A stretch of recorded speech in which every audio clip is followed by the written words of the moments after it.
Boa noite. Boa noite a todos e todas. Iniciando a nossa live no perfil da Matra 12. Hoje com o tema pulsante. Boa noite, Narbal, Dani, sejam todos muito bem-vindos. Eu sou Maria Beatriz Gubert, sou juíza titular da 4ª Vara do Trabalho de Florianópolis, aqui do TRT 12. E hoje estou aqui no perfil da Matra 12, por convite da minha querida amiga, presidente da Matra 12, Patrícia Santana, para debatermos o tema. Até semana passada era o tema da semana. Agora, como a gente tem fortes emoções no direito do trabalho toda semana, já é a portaria 620. Mas vamos lá, é um tema que ainda suscita muitas dúvidas, o julgamento da ADI 5766 pelo STF, seus efeitos práticos. Vamos receber hoje o juiz Guilherme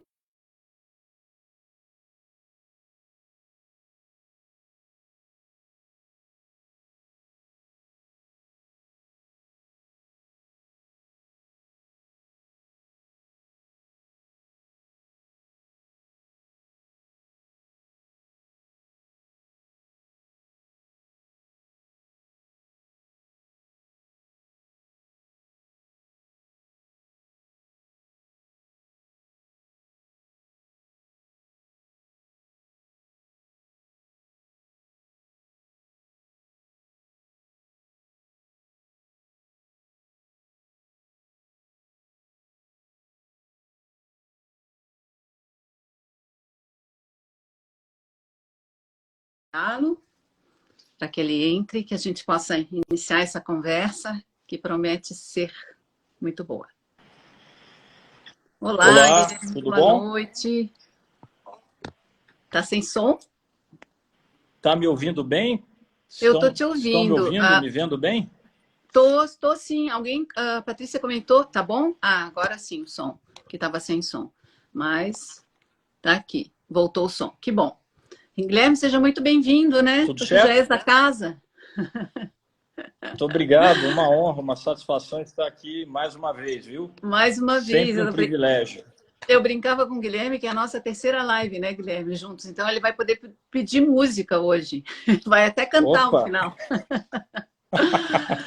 vou pedir um Eu, rock and roll, Narbal o rock Filete and sabe roll. bem. Sabe, Guilherme, que eu estava dizendo para o pessoal que a live dessa semana, quando a gente combinou, era o tema da semana, né? O julgamento da DI 5766. Mas como a gente não morre de tédio, né, no direito do trabalho, ultimamente, a gente já tem um novo tema da semana, que é a portaria 620. Então, cada Se semana quiser mudar a de gente... tema, Não, a gente inclui lá no final, né? Mas seja bem-vindo. Então, todos que estão aqui nos assistindo, que bom, vários colegas. Narbal já te mandou um abraço, a Patrícia abraço para ela. Santana. Estão todos por aqui. Iron Maiden na veia, já disse o Narbal.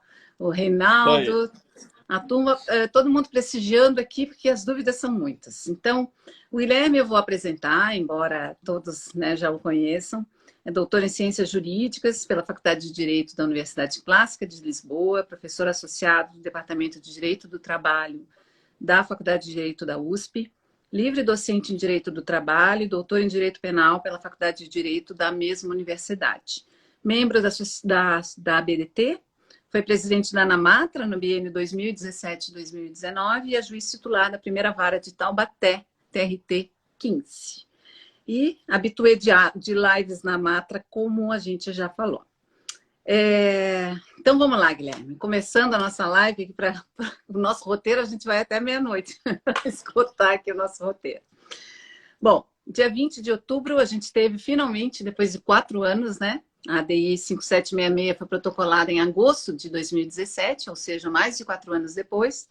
O Supremo, então, concluiu o julgamento da ADI 5766 e já começaram as dúvidas já da certidão de julgamento. Afinal, Guilherme, o que o Supremo decidiu a respeito da constitucionalidade, da inconstitucionalidade do artigo 791, caput, parágrafo 4º, 79B, parágrafo 4º e o 844? Queria te ouvir, para a gente começar. Pois é, eu diria que esta é a pergunta do milhão, né? E com muita felicidade você começa com ela.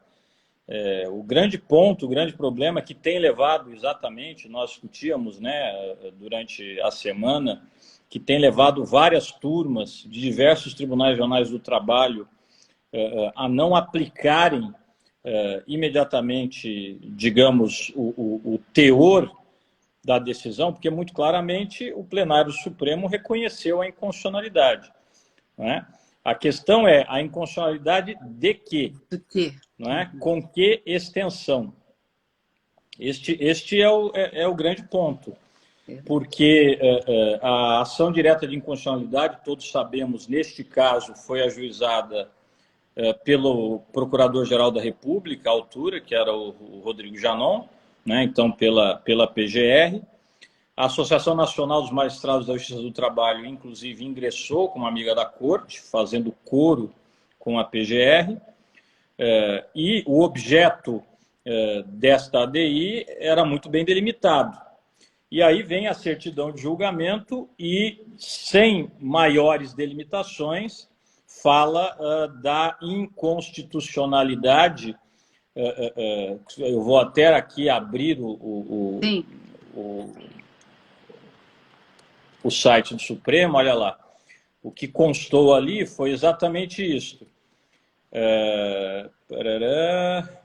Ele tem aqui a tese do Barroso, que acabou não prevalecendo, e aí a certidão de julgamento diz lá: declarar inconstitucionais os artigos 790b caput e parágrafo 4º e 791A, parágrafo 4º da CLT. Nem vamos falar ainda do 844, parágrafo 2º, nesse caso foi julgado improcedente. Depois a gente fala. Mas o 790b caput, na sua integralidade, não estava nem em discussão. Não foi pedido, o Procurador-Geral da República... Exatamente.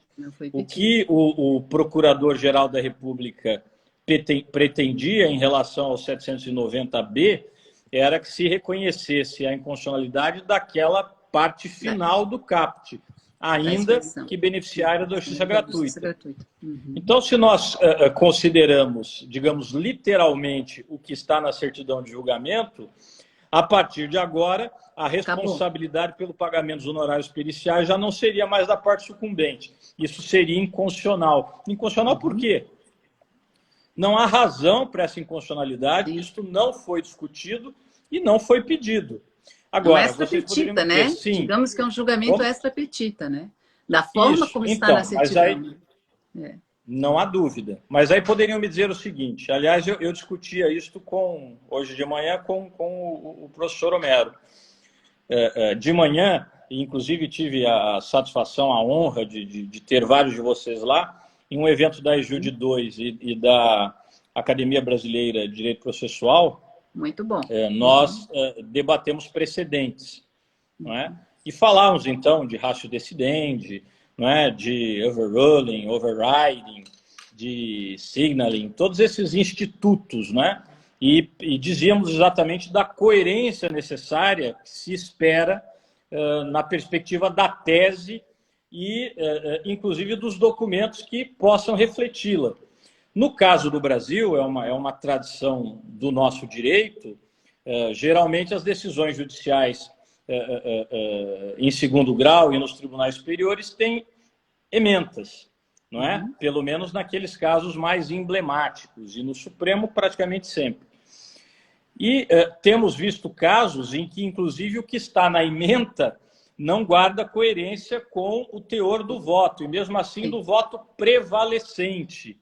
Sim. Porque no nosso modelo, diferentemente do modelo norte-americano, não é? Não há um parecer do tribunal, há votos. É o chamado modelo seriado. Então, cada ministro apresenta o seu voto, um destes votos prevalece, muitas vezes prevalece com as chamadas achegas, e aí, neste embrólio todo, nós temos de achar a ratio decidendi. E ainda, às vezes, vem uma ementa que parece estar contrariando o texto do voto que prevaleceu. E aí fica a dúvida, em função de alguma achega, foi um equívoco, foi um erro? Isso se deu no caso das ADC 58 e 59. Vão se lembrar disso. Sim. Questão de correção monetária. E se deu agora, não em relação à ementa, porque nem houve publicação ainda, mas em relação à certidão de julgamento. Certidão de julgamento, Exato. O que se poderia dizer com relação a essa questão do princípio da adstrição da sentença ao pedido é que nas ações de controle abstrato de constitucionalidade, geralmente não se observa este critério, ou, dito de outra maneira, o princípio da adstrição, ele, embora tenha lugar, encontra uma flexibilidade maior. Então, é muito comum vocês perceberem que, não raramente, em uma ADI, muitas vezes, a inconstitucionalidade é reconhecida para além do que se pediu, inclusive dentro daquela ideia de inconstitucionalidade por arrastamento, aquilo tudo que nós conhecemos. Sim. Então, isso é padrão, não apenas no Supremo Tribunal Federal, mas no Bundesverfassungsgericht, que é o Tribunal Constitucional Alemão, na Suprema Corte Norte-Americana. Isto não é incomum. Portanto, poderia acontecer. A grande questão é que, neste caso aqui, não faz sentido. Sim. Nunca houve debate quanto à constitucionalidade da integralidade do caput do 790B. Inclusive, como não houve debate... Sim, inclusive quando a gente assiste a sessão, né, de julgamento, a gente vê, primeiro, né, o voto do relator era que era o Edson Fachin, o Barroso levantou aquela primeira divergência muitos anos atrás, e o voto vencedor foi do Alexandre Moraes, que foi uma terceira corrente ainda, né, que inclusive Exatamente. A procedência foi parcial, por quê? Porque o Alexandre de Moraes votou ele que levantou a constitucionalidade do 844, né, que a gente vai falar depois. Então, quer dizer, não tem coerência nem com o julgamento em si, com a sessão de julgamento, né? Não é nem só com a petição inicial, mas também com a sessão, né? Um julgamento. Exatamente. É por isso que muitos defendem. Hoje mesmo eu discutia isso também neste evento da parte da manhã, aí no caso com o César Priest, né? Que é aí do TRT da 4ª Região. E ele dizia... Exatamente. Ele dizia, enfim, das bondades e maldades dos modelos, comparando o brasileiro e o norte-americano, sendo que, como eu dizia, nos Estados Unidos, geralmente, aliás, há muito tempo, a Supreme Court, a Suprema Corte norte-americana, julga pelo modelo per curiam. Na verdade, é um parecer que resume o entendimento da Corte aos pronunciamentos verbais, mas o que se publica é, por assim dizer, este parecer. É como se fosse uma opinião, que concentra o resultado final do pensamento. Fica muito mais fácil quando a perspectiva é seguir o precedente. No nosso caso, em que o modelo é seriado, fica muito mais difícil. É isso aí que você está falando. Mas, para encurtar o caminho, o que eu digo a você é o seguinte: na minha opinião, porque, repito, e você tem toda a razão, basta ler os votos para perceber que em nenhum voto, nem do ministro Fachin, nem do ministro Fux, nem do ministro Alexandre de Moraes, se discute, por exemplo, a sucumbência, o ônus da sucumbência no caso da perda do já da perícia. Isso não se discutiu. Nem se discute o modelo de sucumbência por si mesmo no processo do trabalho, que poderia até ser discutido. Sim. Nós sempre nos regemos pelo princípio da gratuidade. Poderia ser este princípio substituído, ou pelo menos, digamos, mitigado pelo princípio da sucumbência que a reforma introduziu. Isso poderia ser discutido constitucionalmente, mas não foi. De modo que, repito, encurtando a conversa, minha querida, o que eu acho é que há um erro na certidão de julgamento, que talvez venha a ser corrigido.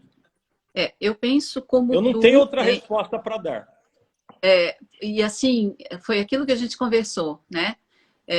Há vários posicionamentos, né? Há vários, inclusive entre turmas, né? O que, se eu sou advogada, estou vendo vários advogados aqui, estaria bastante preocupada, porque eu já sei, só no nosso tribunal, que tem turmas que vão esperar o trânsito em julgado do acórdão, que tem turmas que pensam como eu, como tu, que é só a expressão, nos termos do que foi pedido na petição inicial.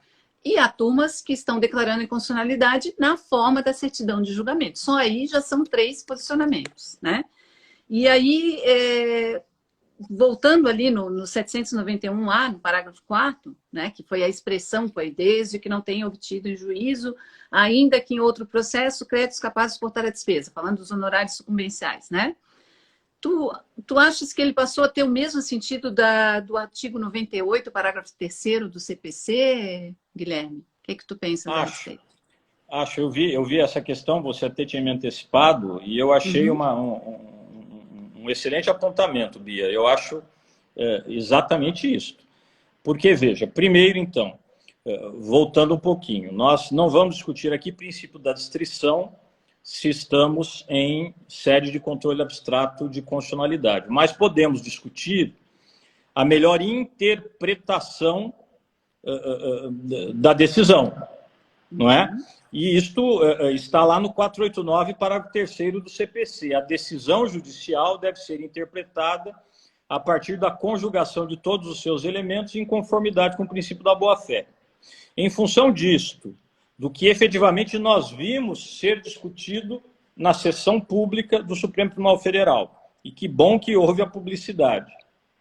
E diante do próprio conteúdo da ação direta de inconstitucionalidade, eu volto a dizer, a única explicação e a interpretação mais plausível é a de que houve um erro material na certidão de julgamento, que provavelmente vai ser retificado, se não na própria certidão, ao tempo de julgamento dos embargos declaratórios, que certamente virão quando houver a publicação, se a própria publicação já não resolver as dúvidas, que é o que provavelmente vai acontecer. Bom, partindo desta premissa, então o que eu vou entender que efetivamente foi declarado inconstitucional, para responder a sua pergunta mais específica, lá no caso do 791A, o que se pedia efetivamente era o reconhecimento da inconstitucionalidade no parágrafo 4º, mais uma vez, da possibilidade de cobrança de honorários, seja a partir dos créditos do próprio processo, seja a partir de créditos de outros processos, em relação ao beneficiário da justiça gratuita. Era este o ponto. Sim. O ponto da Procuradoria-Geral da República era este. Então, era partindo disso... né? Exatamente, era a expressão. Era isso. Então, partindo disto, o que nós vamos considerar aqui, eu parto desta premissa a partir lá do 489, parágrafo 4º do CPC. O que nós vamos entender que aqui foi declarado inconstitucional é exatamente o beneficiário da justiça gratuita. Então, isto aqui se aplica para quem não seja beneficiário da justiça gratuita. Portanto, na minha opinião, eu sei que esta discussão também está surgindo, e a se entender pela literalidade da certidão, não haveria mais suspensão de exigibilidade em caso algum. Não é? Mas não me parece que seja isso. Então, eu acho que, na realidade, Guilherme, me parece que aqui, mais do que nunca, a gente tem que fazer essa interpretação sistemática, né? A gramaticão não vai auxiliar jamais, porque essa certidão de julgamento, à luz do julgamento, quando a gente senta para assistir a sessão, ela destoa realmente. Exatamente como tu falaste, ela não se justifica, seja pela petição inicial, seja pela sessão de julgamento. Mas, se a gente vai direto na certidão de julgamento, é essa interpretação que deflui. Eu sei que há juízes pensando assim, há desembargadores, há turmas, inclusive, pensando assim, né? E, realmente, e aí, com relação aos honorários periciais, como é que ficam, Guilherme? Né? Há também uma tecnia nessa certidão de julgamento, com relação ao 790B? Mesma coisa, Bia. Mesma coisa. Né? Aí eu acho que é até mais fácil de resolver. Quer dizer, você entende que é inconstitucional aquela parte final do 790B, ainda que beneficiário da justiça gratuita. Então, quem for beneficiário da justiça gratuita não vai pagar honorários periciais, em princípio, e isto será suportado, no caso da Justiça do Trabalho, a partir de rubrica orçamentária própria, como já vinha acontecendo. Para os outros casos, vale o que já se aplicava até então e que, repito, nunca foi discutido. A responsabilidade pelo pagamento dos honorários é da parte sucumbente na pretensão do objeto da perícia. Se a parte sucumbente não for beneficiária da justiça gratuita, paga. Se for beneficiária, não paga, e isso será pago a partir do Ou seja, a gente volta aos nossos status quo ante, né? Pré-reforma trabalhista, que era o que a gente fazia, né? Status quo ante. E aí, exatamente. Avançando, Guilherme... A mesma coisa, mutatis mutandis, pois não. Não, pode falar. Pode falar. Eu só ia dizer o seguinte, mutatis mutandis, também voltamos, digamos, ao status quo ante, quanto ao beneficiário da assistência judiciária gratuita, no que diz respeito aos honorários sucumbenciais. O pobre, assim declarado para todos os efeitos jurídicos, e aí a gente pode discutir como é que se afere essa condição de miserabilidade. Para mim, em função não da Lei 13.467, mas da Lei 7.115, que continua em vigor e trata especificamente da declaração de pobreza, né, como se falava em 83, para todos os processos, esta lei continua em vigor, e esta lei diz, veja, porque o que é que diz, só para entrar nesse mérito que é importante, o que é que diz a nova redação da CLT? Que a hipossuficiência econômica, a miserabilidade, tem de ser comprovada. Tudo bem. E o que é que diz a Lei 7.115 de 83, que continua em vigor? Que a declaração de miserabilidade subscrita pelo interessado ou por procurador bastante, o CPC admite a procuração com poderes especiais para isto, esta declaração faz prova. O parágrafo único do artigo 1º diz que só não se aplica para fins de prova no processo penal. Até para quem está nos acompanhando aí entender por que havia isto lá em 83.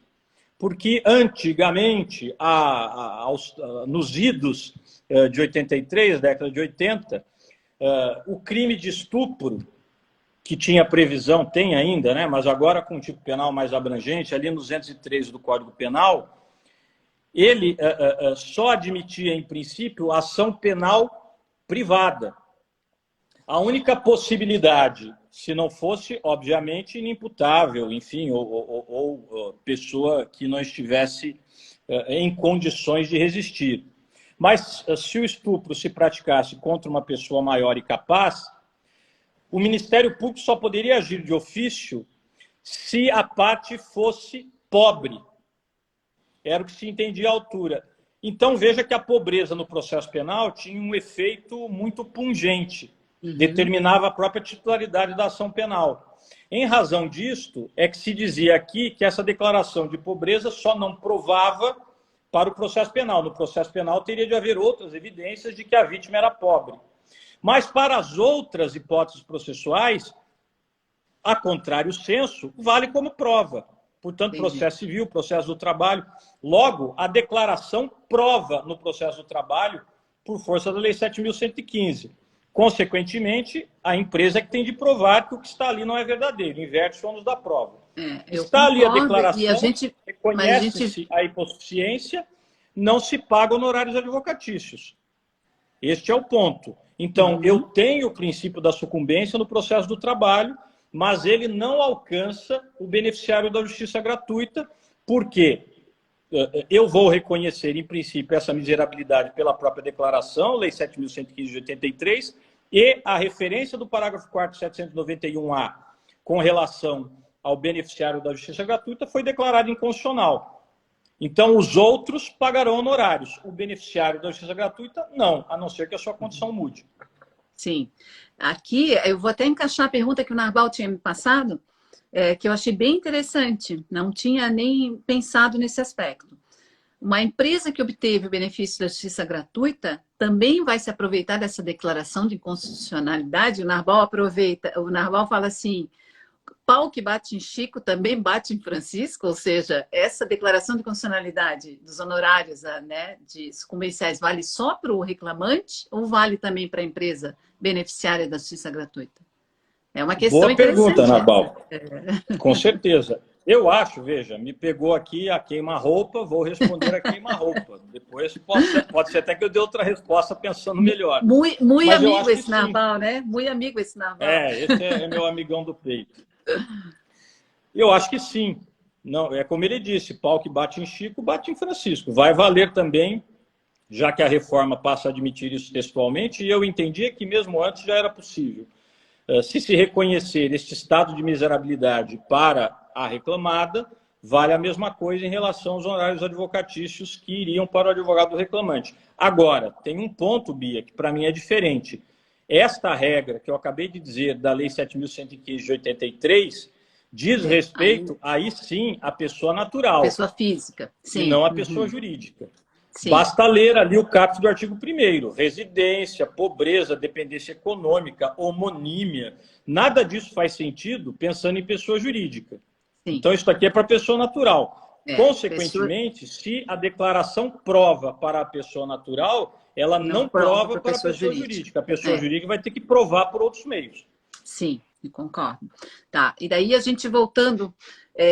com relação ao artigo 844, parágrafo 2º, a questão do arquivamento, que estranhamente foi reputado constitucional, né? Era o voto do ministro Fachin, abrangia tudo, né, em constitucionalidade total dos 3 artigos, na forma como pedido. E aí veio essa posição intermediária do ministro Alexandre de Moraes, dizendo que permanecem as custas, né, no caso do arquivamento da ação, não tendo a parte justificada. Não tem incoerência aí, Guilherme? A gente tem uma declaração de inconstitucionalidade pela metade? Ou o que tu pensas a respeito? Pois é, né? Dentro da minha liberdade de cátedra, né, Bia? Sim, não, debate acadêmico, né? Debate acadêmico. Críticas, digamos, com maior abrangência. Eu concordo, eu acho que sim. Aí eu volto àquilo que nós discutimos de novo pela parte da manhã. Não é? O que se espera é que a ratio decidendi, que é aquela tese fundamental construída a partir dos fatos que baseiam o precedente, que aquela ratio decidendi seja homogênea em todo o precedente. Pela própria teoria dos precedentes, é isto que se espera. Repito, que a ratio decidendi seja homogênea para todos os elementos do precedente. E aqui, aparentemente, isso não se deu. Houve uma homogeneidade quanto a esta tese, né? Quanto a ratio decidendi, para a questão dos honorários advocatícios e para a questão dos honorários periciais.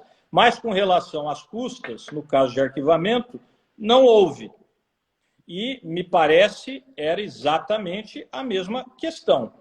Não é? Ubi idem ratio e ibi idem ius. Não haveria razão para distinguir. Mas, a partir de argumentos que os senhores ouviram e que a mim não me convencem, se reconheceu ali, digamos, um distinguish interno para não se aplicar a ratio decidendi neste caso e se afastou a inconstitucionalidade. Para mim é incoerente. Mas, enfim, neste caso não tem erro material nem nada disso. O precedente foi fixado nesses termos. E esse artigo, curiosamente, é o único que está ok ali no Tribunal do Julgamento, que não suscita nenhum tipo de dúvida. Nenhum tipo de dúvida. É isto, né?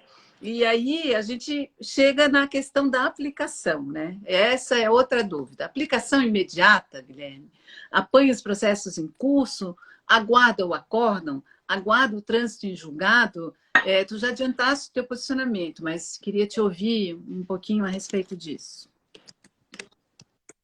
Porque não houve modulação. Pois é, essa é uma questão. Já vou encaixar aqui a outra pergunta, né? Como não houve modulação, e a gente sabe que a declaração de constitucionalidade ela é ex tunc, como é que a gente vai interpretar isso a partir de agora, tendo o risco, como na a ADC 5859, de o ED chegar e vir, né, desfigurar, vamos dizer, tudo que foi decidido antes. Que eu, a princípio, até conversando com o Narbal, logo que saiu, eu estava dizendo para o Narbal, eu estou com vontade de aguardar esse trânsito em julgado, como alguns desembargadores do TRT, eu estou substituindo no tribunal, têm feito. Né? E aí eu achava que era o mais prudente de se fazer. Mas depois, estudando melhor, entendi, não.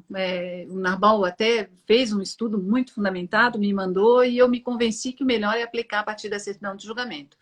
Mas há esse risco de haver um ED, ou mesmo por erro material haver a correção, e a gente ter uma modulação, talvez, se ter que voltar atrás. No teu entendimento, o que é melhor? Veja, a possibilidade de modulação, porque quem acompanhou a sessão percebeu claramente que isso não foi discutido. Então, a possibilidade de modulação surgiria, eventualmente, em série de embargos. Pode acontecer? Pode acontecer. Já aconteceu em outros casos no Supremo. Bem, isto é razão para que se aguarde a publicação e aí se aplique esta intelecção? Bia, eu vou dar a minha opinião, que, quero crer, está bem embasada em decisões do Supremo. Porque o Supremo tem uma jurisprudência algo oscilante. Eu vou responder isto primeiro, para depois falar dos efeitos, né, de quem já recebeu honorários em face de beneficiário da justiça gratuita, que aí é uma questão mais polêmica, que eu acho que a gente pode deixar para o final. Eu acho que eu não consigo responder conjuntamente. Mas eu respondo esta primeira parte. Volto a dizer, a jurisprudência do Supremo foi oscilante, ou é oscilante, é algo oscilante a esse respeito. Mas os últimos julgados têm claramente apontado que, especialmente no controle concentrado de constitucionalidade, cabe a aplicação imediata das decisões. Não é necessário aguardar o trânsito em julgado, não é necessário, há julgados que dizem não ser necessário aguardar sequer a publicação do acórdão, porque, como a sessão é pública, a partir daquele momento, publicidade já está dada e, portanto, teria aplicação imediata. Eu cito aqui, para quem quiser examinar, agravo na reclamação 30.003 de São Paulo, agravo regimental na reclamação 30.003 São Paulo, em que se disse que não há que se aguardar o trânsito em julgado. E eu tenho outros precedentes, depois, se quiserem, podem até me pedir, eu tenho pelo menos uns 5 precedentes, Guilherme, aqui. Depois tu me passas e a gente faz um post, né? A Patrícia está aqui, a gente faz um post específico até para em complemento à live, né? Eu faço isto. Mas veja, o que dizem esses precedentes? Volto a dizer, os mais recentes. Sequer a publicação do acórdão é necessária. Eu vou dizer até o caso. Para não dizer o número, vou dizer o caso. Vocês se lembram que, também no processo penal, vocês se lembram que houve uma alteração na Lei Maria da Penha. E se passou a entender que, nos casos da Lei Maria da Penha, a denúncia deveria ser por iniciativa do Ministério Público. Se a hipótese se subsumisse à Lei Maria da Penha, a ação penal seria pública e incondicionada, independentemente do tipo penal. Foi mais ou menos isso que se decidiu no Supremo. O relator era o ministro Barroso, se não me engano. E houve essa sessão que assim decidiu, controle concentrado, na verdade, interpretação conforme, envolvendo Código de Processo Penal e Lei Maria da Penha.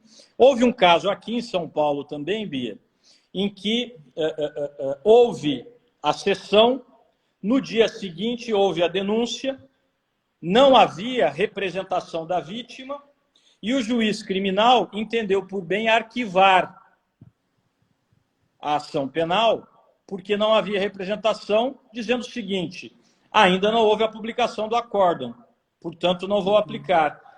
Deu-se uma reclamação constitucional, o relator foi o próprio ministro Barroso e ele disse: não, engana-se. Se já houve a sessão, a partir da sessão aplica-se o entendimento. Ou seja, a interpretação conforme tinha de ser aplicada pelo juiz imediatamente.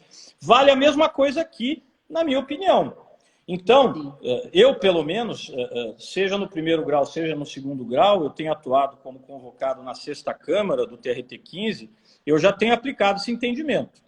Cito exatamente a ADI 5766, cito, inclusive, a certidão, faço esta circunscrição, digamos assim, esta restrição a partir das falas dos ministros, reconheço a inconstitucionalidade quanto ao beneficiário da justiça gratuita e não determino o pagamento de honorários, não condeno ao pagamento de honorários, sejam periciais, sejam advocatícios. Imediatamente.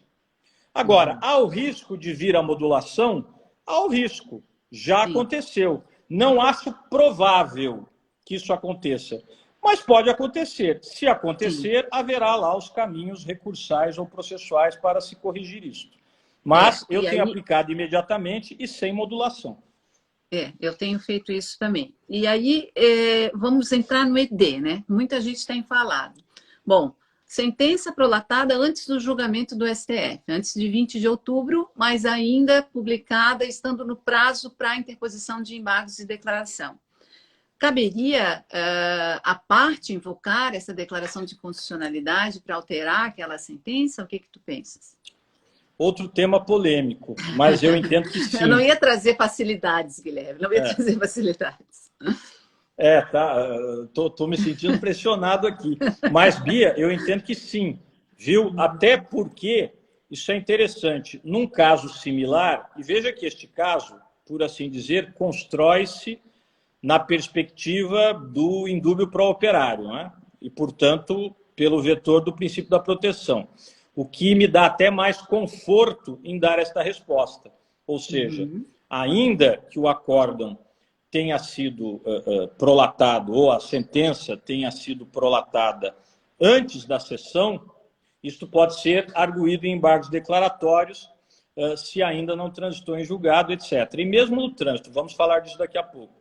Acho que pode. Tá. E onde é que isso aconteceu recentemente? Também em reclamação constitucional, a DC 5859. Era um caso em que a sentença, prolatada antes da sessão plenária, em que se decidiram as ADC 5859 e a ADI da Anamatra, que também foi junto, se determinou o pagamento de juros e correção monetária, e o juiz não fixou o índice de correção monetária, mas fixou a taxa de juros, 1% ao mês. Bom, aí veio o recurso ordinário, chega ao momento da sessão, não é? Na turma, já havia, inclusive, a publicação, se não me engano, do acórdão relativo às ADC 58 e 59. Com relação à correção monetária, problema algum, porque isto foi resolvido na própria ementa, né? Se não houve fixação, aplica-se o teor da decisão do Supremo. Não tinha dito qual era o índice, IPCA na fase pré-judicial, Selic depois. Mas veio a questão dos juros. E o TRT entendeu que, como a sentença de primeiro grau havia fixado os juros, então não entrava naquele âmbito de influência do precedente, digamos assim. Entendi. Não é? E aí eu teria, então, IPCA e Selic, a partir da distribuição, Selic com 1% de juros ao mês. Bom, desta decisão do TRT, não me lembro qual foi, há uma reclamação, relator, ministro Dias Toffoli. O que o ministro diz? A tese fixada nas ADC 58 e 59, por se tratar de controle concentrado de constitucionalidade, etc., interesse público, deve ser aplicada integralmente, inclusive para este capítulo que anteriormente havia sido estabelecido fixando os juros. Ou seja, veja, a sentença deferiu os juros, 1% ao mês, inclusive antes da sessão do STF, e em reclamação se entendeu que deveria ser Selic sem os juros. Veja que isso tem prejuízo, por assim dizer, do trabalhador. Aqui, em que esta retroação, entre aspas, favorece o trabalhador, me parece que não há dúvida, os embargos de declaração poderão trazer esta questão e a tese deverá ser reformulada para afastar a condenação em honorários nesse caso. Tá. E aí, prosseguindo ainda nesse debate, eu ajuizei um recurso ordinário, interpus um recurso ordinário, não questionei os honorários sucumbenciais. Da tribuna, eu chego lá na hora da sessão de julgamento, no TRT ou no TST, como advogado. Eu posso suscitar, lembrar os componentes da Câmara da declaração de constitucionalidade do STF? Não tendo sim, interposto o recurso? Acho que sim. Alguém diria, bom, tanto um devolutum quanto um apelatum. O problema é que aqui, como ainda não havia uma definição do Supremo, não se poderia esperar que o recurso tocasse a questão. E, mais uma vez, vale... Não, mas eu nem falo com relação... ele simplesmente não recorreu da matéria. Ele recorreu de outras matérias, mas não recorreu do item específico dos honorários. Simplesmente foi omisso. Né? Acontece. Às vezes o advogado recorre de um ponto, mas não recorre daqueles honorários. E aí eu vou colocar mais uma pimentinha aí. Eu acho que é isso mesmo. Além da tribuna, o juiz, o relator, o desembargador relator, ou o ministro relator pode suscitar de ofício? O que tu pensas? Então, Bia, porque, veja, ele recorreria do quê? Vamos imaginar. Ele recorreria... Ele está recorrendo, por exemplo, ele teve condenação em... ser pobre. Não. Mas ele não recorreu por quê? Porque a lei dizia que ele tinha que pagar. E o Supremo não havia ainda definido a questão. Então, me parece que ele pode legitimamente dizer não recorri porque a lei determinava o pagamento. Agora, esta lei foi declarada inconstitucional. De todo modo, eu acho que o raciocínio é o mesmo da resposta anterior, a partir desse próprio precedente, digamos, fixado nesta reclamação do ministro Toffoli para as ADC 58 e 59. A declaração de inconstitucionalidade em sede de controle abstrato tem uma dimensão de ordem pública, deve ser aplicada por todos os tribunais, e mesmo que suscitada da tribuna, ou mesmo que não seja suscitada, eu tenho feito isto. Eu tenho corrigido os meus votos, já adaptando a decisão do Supremo. Votos que já estavam aguardando sessão. Porque me parece que é o caso. Ora, se eu faço isso, por assim dizer, até de ofício, ou seja, não estou nem vendo se houve provocação ou não, já estou adaptando o voto à decisão do Supremo, com muito maior razão, uma alegação da tribuna. Acho que pode haver, sim. Tá. Agora a gente segue um pouquinho indo para a execução. Né? O artigo 884, parágrafo 5º da CLT, que muitos têm falado também, a questão se a parte pode invocar, então, a inexigibilidade do título em execução, com base nesse julgamento do STF, alegando fato superveniente. Como é que fica a coisa julgada em relação a isso? Aqui é uma outra questão polêmica, não é? Vale lembrar, em primeiro lugar, que muitas pessoas citam aí o CPC, mas nós temos norma própria a este respeito, desde antes do CPC de 2015, lá na CLT, que é o 884, parágrafo 5º, né? Considera-se inexigível o título judicial fundado em lei ou ato normativo declarados inconstitucionais pelo Supremo Tribunal Federal, que terá sido o caso, ainda que parcialmente, ou em aplicação e interpretação tidas por incompatíveis, que seria caso de interpretação conforme. É exatamente a hipótese. A grande questão aqui é até que momento? E aí vem... Porque isso aqui é a hipótese que a doutrina chama de relativização da coisa julgada, neste caso pela via dos embargos. Há outras hipóteses, mas esta foi aquela que se positivou na lei. Não é? E afora isso, a ação rescisória. Não é? Bem, cabem diante disso, ou seja, transitou em julgado, o Supremo veio e disse que aquela dicção da reforma trabalhista era inconstitucional. Primeiro de tudo, cabe a ação rescisória a partir do trânsito julgado, a meu ver, cabe, né? Temos a hipótese legal para isto, e o que se há de observar são os 2 anos, prazo decadencial, para não se dar a chamada coisa soberanamente julgada. Então, com relação à rescisória, não vejo maiores dificuldades. E com relação à alegação da matéria em embargos, que para o nosso caso seria o 884, parágrafo 5º. Pelo que está aqui, não há uma delimitação do momento. Só que se eu levo isto, digamos, às últimas consequências, imagine, se essa execução for acontecer por alguma razão, 10 anos, né, sem discutir aqui prescrição intercorrente ou qualquer coisa assim, mas vai acontecer anos depois da coisa soberanamente julgada, ainda assim isso poderia ser alegado. Isto atende ao princípio constitucional de segurança jurídica? Me parece que não. Sim. Então, entendo que esta matéria pode ser alegada em embargos, seja em execução provisória, seja em execução definitiva, né? Independentemente até da questão da ação rescisória, mas há um limite temporal. E o limite temporal, a meu ver, será no máximo, exatamente o biênio da decadência da ação rescisória, porque depois é coisa soberanamente julgada, e aí, me parece, não há como opor esta matéria de inexigibilidade de título a qualquer momento. Isto seria uma insegurança jurídica indefinida, não é? Há, inclusive, quem diga que, a partir do trânsito julgado, eu, inclusive, só teria ação rescisória. Não teria nem esta possibilidade. Eu não entendo assim. Acho que esta hipótese de embargos também terá cabimento, mas esse será o limite temporal. Eu estou vendo aqui no chat que alguém está observando que esta reclamação acabou tendo a liminar... Foi o Fred, né? Foi o Fred. O Fred, exatamente. Teve a liminar derrubada pela segunda turma. Pode ser, de fato eu teria que puxar aqui para ver, mas quero crer que, se ele está apontando, terá acontecido. Mas eu não mudo a minha resposta. Acho que esta deve ser a intelecção a partir da própria característica do controle abstrato de constitucionalidade.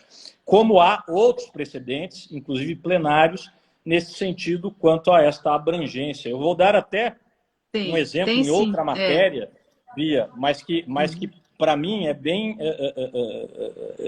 eloquente nesse sentido. Vocês vão se lembrar da ADI que a Anamatra moveu em relação ao amianto, a Anamatra e a NPT.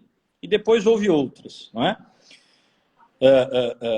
E entre estas outras, inclusive da Confederação dos Trabalhadores na Indústria, esta da Confederação foi julgada pelo ministro Toffoli. A 4066, que foi a da Anamatra, acabou sendo decidida pela ministra Rosa Weber, mas vocês vão se lembrar, não houve a maioria qualificada exigida para a declaração de inconstitucionalidade com eficácia erga omnes, né? Havia necessidade de 6 ministros e não houve esse número de votos. Então, por assim dizer, o Supremo, na 4066, reconheceu a inconstitucionalidade da lei, a lei federal que autorizava a exploração do amianto de crisotila, mas sem a eficácia erga omnes, porque não houve o quórum qualificado.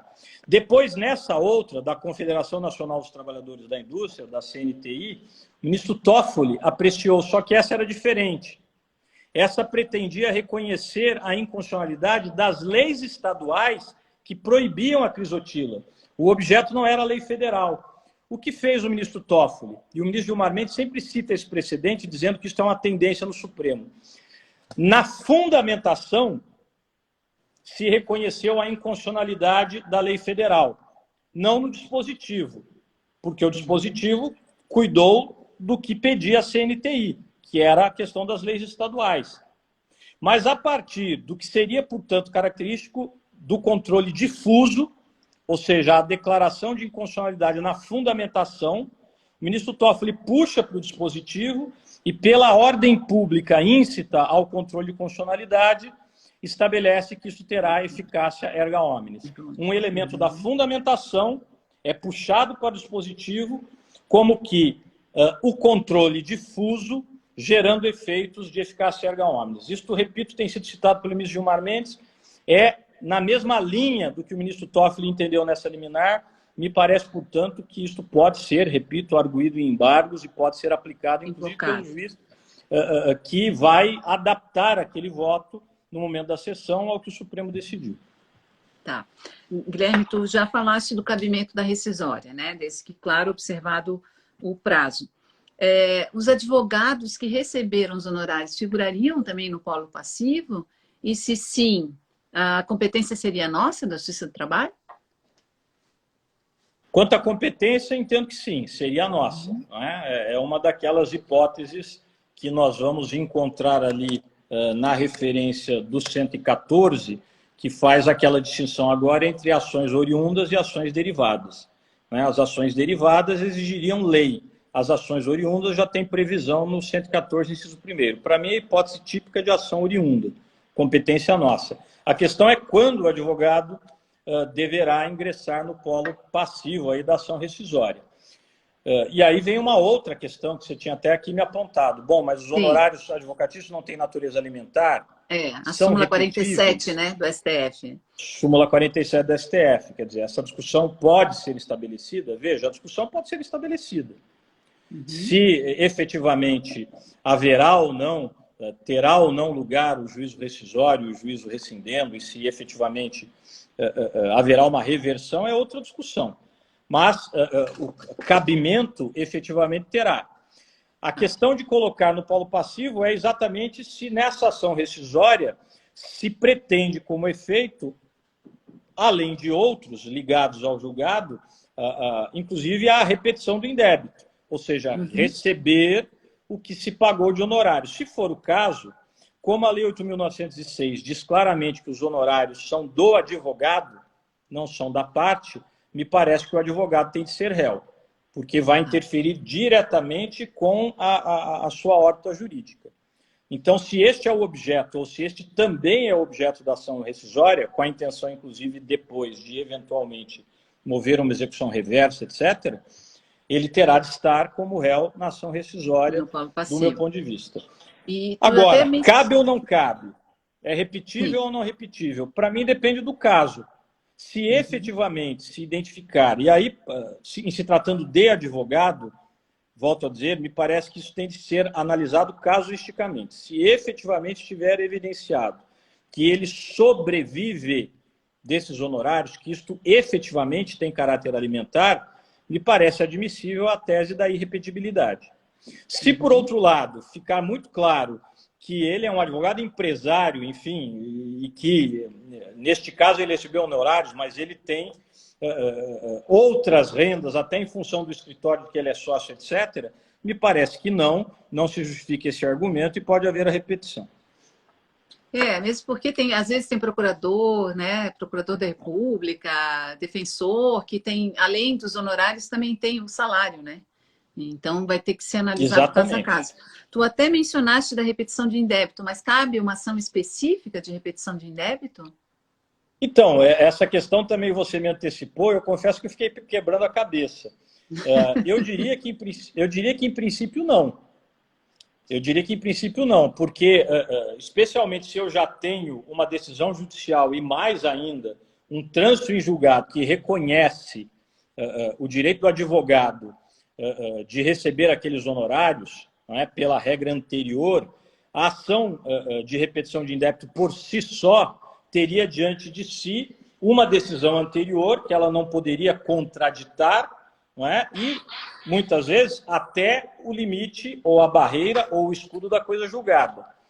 Neste caso, me parece que não é possível, por uma ação autônoma. Veja, eu determinei aqui na primeira vara do trabalho de Taubaté que o advogado receba o valor X de honorários. Aí, uma ação de repetição de indébito entra aqui na segunda vara de Taubaté e o meu colega decide que o advogado tem de ser instado a devolver o que eu mandei pagar. Não faz muito sentido, a meu ver, na perspectiva até da estrutura judiciária. Isso terá de ser discutido mesmo a partir de ação rescisória ou, oportunamente, pelo menos como resistência, não é, na perspectiva dos embargos. Guilherme, na minha opinião. O que tu consideras, tem os advogados, e eu ouvi de um advogado, esse que me perguntou, se pergunta o que o advogado pode fazer ante julgamentos distintos nas turmas ou câmaras dos regionais. Essa é a grande preocupação dos advogados, né? Uma câmara vai esperar o trânsito julgado, a outra vai esperar o acordo, a outra está declarando a constitucionalidade total, a outra está declarando nos termos da certidão de julgamento. O que cabe ao advogado numa situação como esta? Veja, primeiro, eu acho que um estudo cuidadoso do regimento de cada tribunal, sim, para ver os caminhos que eventualmente ele tenha dentro do tribunal, dentro das competências funcionais dos órgãos fracionários do tribunal, para eventualmente uniformizar ou até mesmo, de alguma maneira, evitar essas decisões contraditórias. Mas, no limite, para pensar no sistema como um todo e não pensar nos microsistemas regimentais, se aquela decisão for desfavorável ao advogado, então, por exemplo, houve a decisão do Supremo agora ainda sem publicação do voto. Opa, travou. Aí, voltou? Voltou, não? Deu uma travada, mas eu acho que retornou, né, pessoal? Escrevam Tudo nos bem? comentários, pessoal, se tá ok, porque para mim tinha dado uma travada, não sei se o pessoal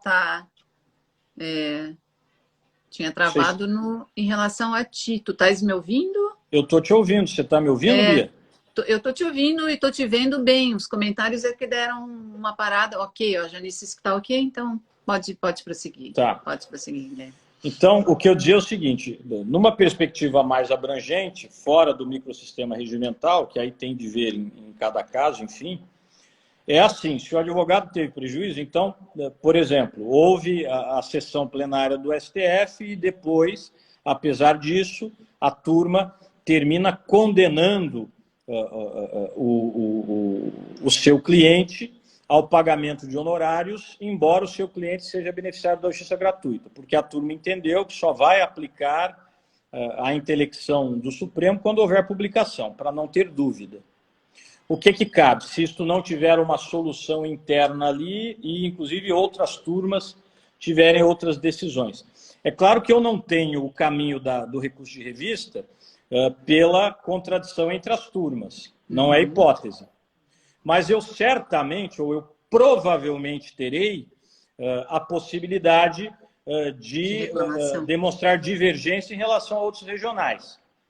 Provavelmente. Turmas de outros regionais, porque provavelmente eu não terei ainda jurisprudências unificadas a respeito. Mas aí, e pode caber uma reclamação também esta diretamente no STF? Pode caber uma reclamação diretamente no STF também? Ou pode caber a reclamação, eu acho que sim. Eu acho que sim. Diante daqueles precedentes que eu falei, eficácia imediata, pode caber a reclamação diretamente. E ainda, voltando ao recurso de revista, se não se optar pela reclamação, ou as duas coisas. Né? Mas se não se optar pela reclamação, e ainda que não se trabalhe com a divergência, eu falo da divergência porque, se demonstrando a divergência, não tem maior discussão. Provavelmente, pelo menos do ponto de vista da admissibilidade ACO, a revista, em princípio, sobe. Aí vai ter outras questões por lá, né? Vai haver outras questões por lá, transcendência, etc. Que aqui também vai estar presente, a meu ver. Não é? Como é que está o Mas, TRT? se não for pela divergência, pela violação literal. Diante desta declaração do Supremo, me parece, se aplica aquilo que o Supremo disse que é inconstitucional, eu posso trabalhar hipótese de violação literal do recurso de revista. E, é claro, a reclamação constitucional também. Agora, a crítica acadêmica que fica, né, Guilherme, desse imbróglio, né, porque é um imbróglio que há 4 anos a gente está se deparando, desde 2017, desde a aprovação da reforma trabalhista, é a demora no julgamento, né? A gente está participando, eu participo amanhã, tu participasse hoje das Jornadas Brasileiras de Direito Processual. Tá me ouvindo? Tá ouvindo? Tá me ouvindo. Tá. E aí a gente vê a importância do julgamento rápido, né? Porque essa confusão que a gente ficou nesses últimos 4 anos, se era constitucional, se era inconstitucional, estando lá tramitando ainda a ADI 5766, gerou esta confusão, né? Que não se acabou ainda, né? 4 anos depois. Então, isso nos faz refletir também, né? Sobre o papel do judiciário e sobre a rapidez, né, dos julgamentos, né? Com certeza, tem a ver com aquele começo de conversa nosso, né, Bia? Este modelo seriado que se utiliza nos tribunais superiores brasileiros tem algo de muito bom, que é o fato de permitir que os juízes, enfim, desdobrem o seu pensamento com ampla liberdade, então favorece a independência técnica, etc., mas acaba, primeiro, levando a julgamentos muito demorados, porque, a depender da matéria, muitas vezes, cada ministro, ao votar, ocupa a sessão inteira. Não é? E isto vai prolongando, porque há outras questões, especialmente do Supremo, que exigem a pauta, etc. E não bastasse isto, mesmo depois da decisão, mesmo depois da sessão, ficam imensas dúvidas, porque são votos muito muito extensos, as mais das vezes, com muito conteúdo e que terão de ser, digamos, harmonizados, como nós dizíamos no início, repito, para que se identifique a ratio decidendi. Isto não é simples.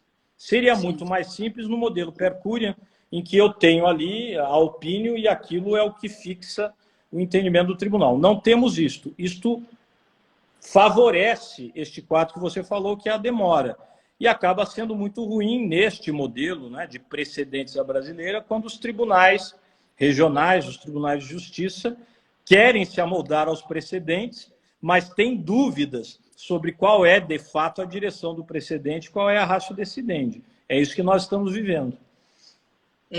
E isso tem a ver também com o ensino jurídico, né, Guilherme? A gente, como país civilista, pouco estuda, né, a doutrina dos precedentes, e eu acho que as faculdades de direito também têm que começar a se preocupar a respeito disso, os cursos de pós-graduação, no sentido de ensinar mesmo, porque é muito desconhecido, inclusive, de nós, juízes, né, que estamos lá. Amanhã eu vou falar sobre o incidente de assunção de constitucionalidade. Eu fiz uma pesquisa aqui nos tribunais do Sul, não achei nenhum. E no próprio TST a gente tem 2. Então, assim, a gente vê que os próprios tribunais superiores acabam utilizando pouco, né? O IRDR a gente vê que é mais utilizado, mas o IAC, né, o popular IAC, o César Pitt estava me dizendo, Beatriz, é um ilustre desconhecido. Verdade, né? A gente usa muito pouco. Agora, eu queria te fazer uma última pergunta, Guilherme. A gente já passou aqui de 1 hora para não te cansar mais, já te agradecendo, porque a live está excelente aqui, o retorno do pessoal está... Acho que a gente quis fazer muito prática e com as dúvidas que estão surgindo no dia a dia, né? Como é que tu vês alguns tribunais, ao julgarem a matéria pertinente à ADC 5758, têm remetido para a fase de liquidação, né? Para a fase de execução. E agora, a mesma turma, por exemplo, né, dos tribunais, de um tribunal, ela diz, não, vou aplicar já a certidão de julgamento, então, em relação à DI 5766. A situação não é a mesma? Né, para que a gente possa aplicar de imediato uma e remeter para a fase de execução outra? Não tem uma certa incongruência aí? Deu uma falhadinha aqui para mim, mas se eu entendi bem, eu concordo com você. E no meu caso, volto a dizer, atuando como convocado na 6ª Câmara do TRT-15, eu tanto apliquei imediatamente, na linha que nós discutimos aqui, inclusive a partir da contribuição do Fred, etc., eu tanto apliquei imediatamente o resultado das ADC 58 e 59, como estou aplicando imediatamente o resultado que advém da sessão plenária aí na 5766. É a mesma lógica. Né? Deixar para liquidação, do meu ponto de vista, nunca foi uma opção. Se vocês procurarem, vão até encontrar acórdãos da minha relatoria, poucos, mas vão encontrar, em que efetivamente isto foi relegado, no caso da correção monetária, foi relegado à liquidação. Por quê? Porque lá na 6ª Câmara nós fazíamos reuniões para que todos, mais ou menos, adotassem posições similares, não é? Até para garantir ali alguma coerência, digamos, da jurisprudência interna, e por pouco tempo prevaleceu a ideia de que deveríamos deixar para liquidação. Então, por 1 ou 2 meses, eu cheguei a prolatar votos nesse sentido, mas nunca entendi que era a melhor solução e depois, efetivamente, foi superado. Eu passei a aplicar imediatamente, tanto lá como cá.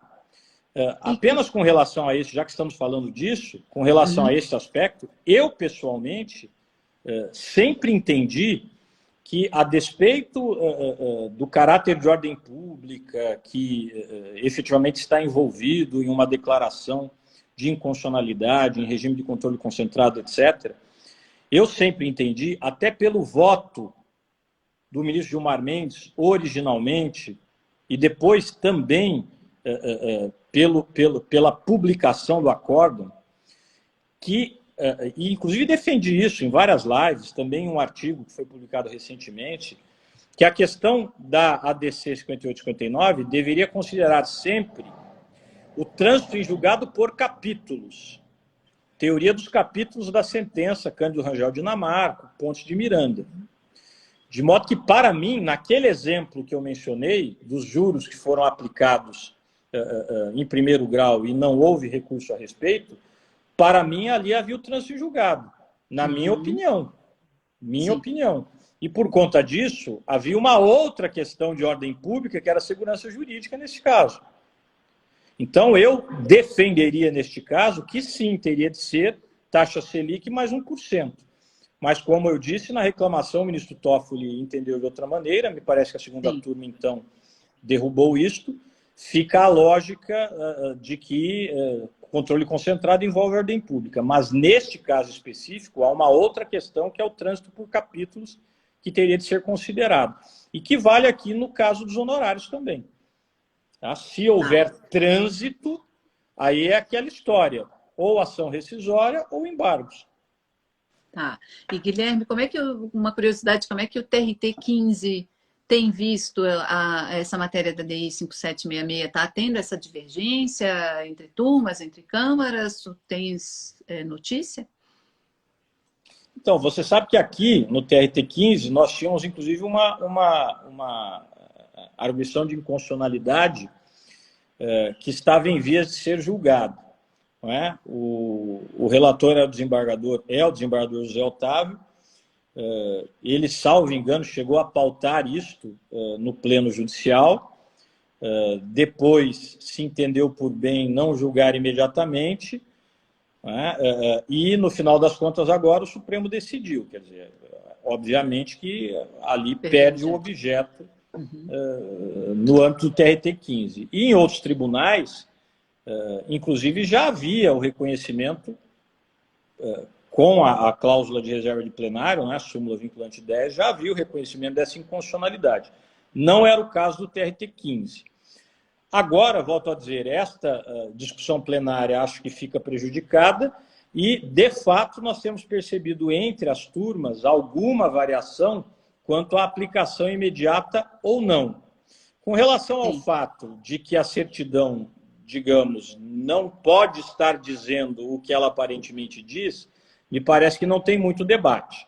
Não faz o menor sentido entender que o 790B caput está todo ele julgado inconstitucional. Eu não vi esse debate. Mas quanto ao momento de se aplicar, se desde logo ou se aguarda a publicação, esta discussão eu tenho visto haver entre as turmas por aqui também. Eu imagino que seja uma discussão nacional, né? Digamos assim.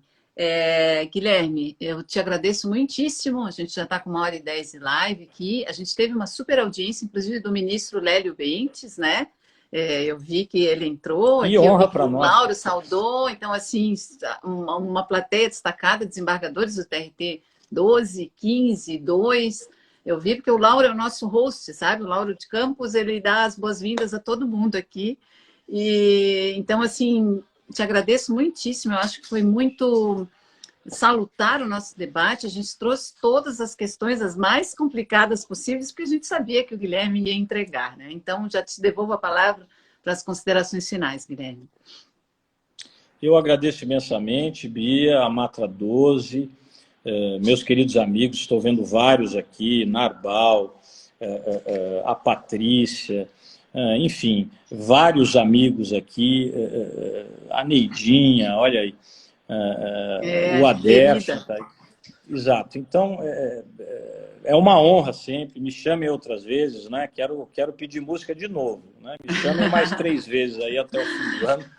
O Guilherme já é... Estou brincando, né? Overdose de Guilherme ninguém merece. A gente brinca que é cidadão honorário aqui do TRT 12, né? Da Matra 12.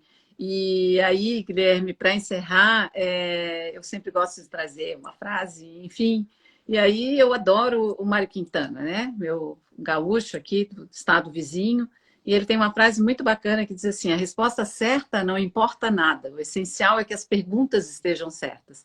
Serve, né? Serve para essa discussão aí interminável da DI 5766. E, para finalizar mesmo, eu sempre faço uma campanha natalina aqui no Fórum de Florianópolis, em todos os fóruns pelos quais eu passo. E aí eu já queria fazer a propaganda aqui. em prol do CEOV, que é uma entidade que auxilia idosos e famílias carentes, né?